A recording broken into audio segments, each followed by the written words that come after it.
Get ready. Start. Mr. Deputy Speaker, this is a measure which we think is being rushed through the House in an atmosphere of mystery. Even the honorable member who has been associated with the Public Accounts Committee for such a long time and who is now the present chairman of the PAC has put forward his views very eloquently to tell us how this is a matter of great complexity and is sought to be rushed through without proper details being made available to the members of parliament. Why this attitude is being taken by the government suddenly after so many years, government feels one night that they must have audit separated from accounts and promulgate an ordinance. Thus, legislation by ordinance has become almost the order of the day. This discloses an attitude of taking the parliament for granted in every vital matters. Of course, this is an important bill which need not be opposed from political point of view, and it is an important piece of legislation, but this is sought to be placed before the House. They think they can pass any legislation they like so long as the present composition continues, and they need not take Parliament into confidence. This is our basic charge. We are being asked to give our thoughts to a piece of legislation which requires very thorough study. The minister may be happy with the bureaucratic advice he receives. They do not realize what its full implications are. They are quite satisfied with the bureaucrats' advice they get. We want to know the real objective, separating audit from accounts or accounts from audit, and come out with an ordinance and come up to the House with something which has been accomplished, as it were, and then say, you please give your formal assent to it, and so on. Sir, we object to it on principle. Rushing through measures such as these is not a correct thing to do. There have been sustained attempts going on to bring down all edifices in the national life of our country. Even in the governmental functioning of the country, we are objecting to this on principle. This is a matter which should have been conceived on proper considerations. Parliament should have been taken into confidence in much greater detail about its full implications, being the highest body as such.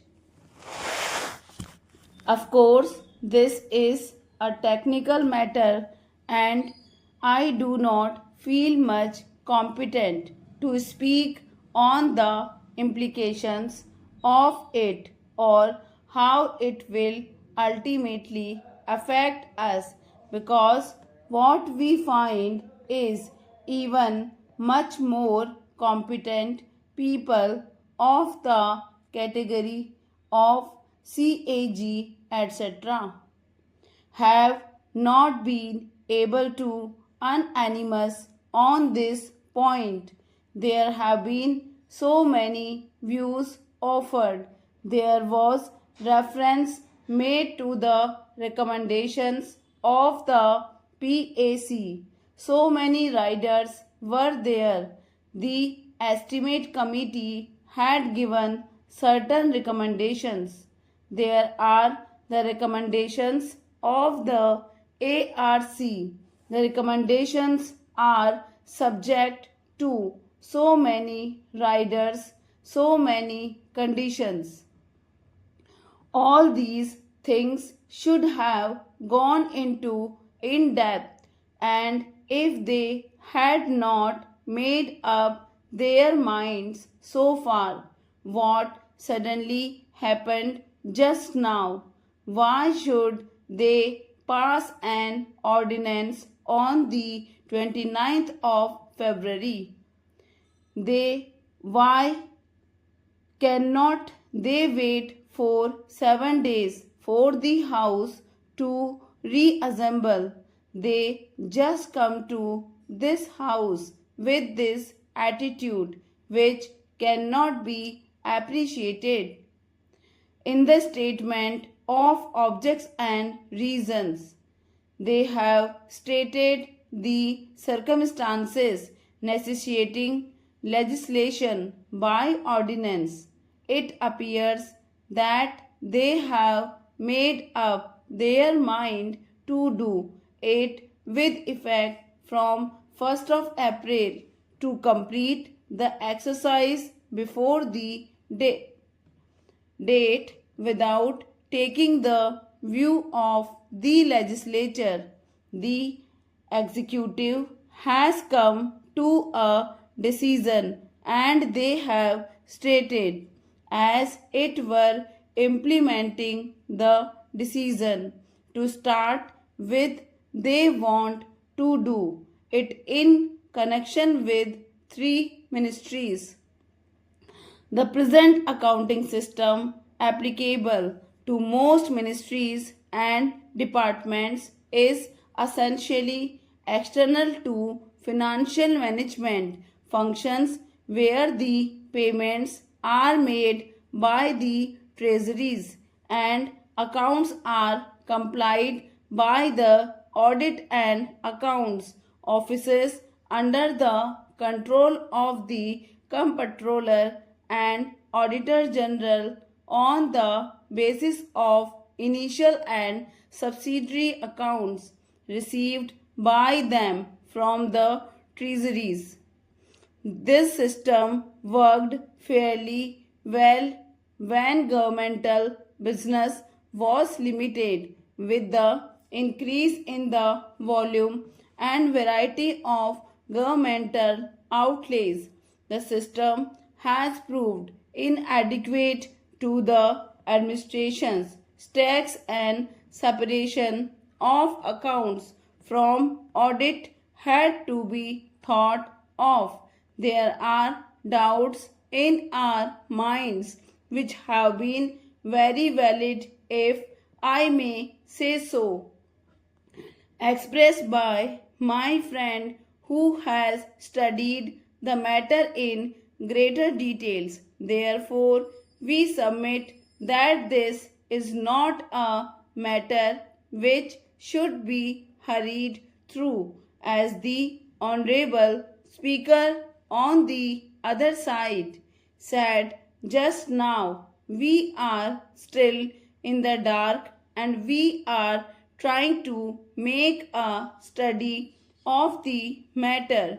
He says maybe the management control will be good, but we must know about the task forces whose reports are not available. Stop.